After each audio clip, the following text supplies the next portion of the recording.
यहाँ मैंने सुना था उड़पी में आपके यहाँ इस शहर में, हाँ, वो जमात का बड़ा मरकज था जो जोशीली और जज्बाती बातें करते हैं, और मैंने सुना कि उनके बारे में कोई कहता है तो उलमा भी कहने से डरते हैं, ये इतने बेबाक हैं कि उलमा पे हमलावर हो सकते हैं, उनके खिलाफ जो है महाज खोल सकते हैं, लिहाजा बोलने से भी वो कतरा रहे हैं।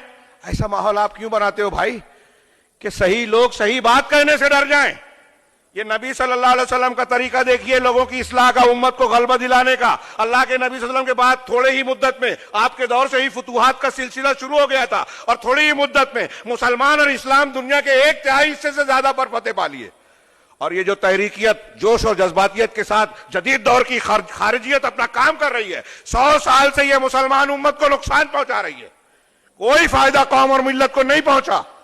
हाँ, हमारे लोग कत्ल किए गए, इस्लाम और मुसलमान बदनाम किए गए, हमारे हजारों नौजवान आज जेल की सलाखों के पीछे जो है बंद है, कैदो बंद, इन हिमाकतों की वजह से, जो गलत उसलूब और मनहज की वजह से पैदा हुआ। तो अल्लाह के नबी सल्लल्लाहु अलैहि वसल्लम और अल्लाह के नबी सल्लल्लाहु अलैहि वसल्लम सहाबा का तज़किया कर रहे हैं। हम चाहते हैं समाज और मुआशरे की इस्लाह, तो नबी के इस तरीके को इख्तियार करना चाहिए, मनहजे रसूल पे तरबियत करनी चाहिए। वयुअल्लिमुहुमुल किताब वल हिकमा, नबी जो है इन सहाबा कराम को अल किताब और अल हिकमा की तालीम देते हैं। कौन कह रहा है? कुरान। और फिर नतीजा भी क्या बताया? वह इन कानूम इन कब्ल लफी ज़लालिम मुबीन, अगरचे ये लोग इससे पहले नबी के इस काम और इस बासत और इस जिम्मेदारी और तरबियत से पहले खुली गुमराही में थे।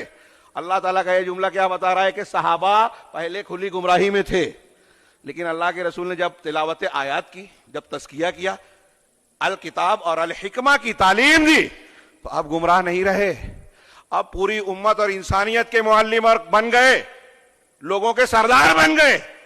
एक जमाने में बेहतरीन तबका पैदा हो गया जो तारीख इंसानी में कभी ऐसा समाज वजूद में नहीं आया।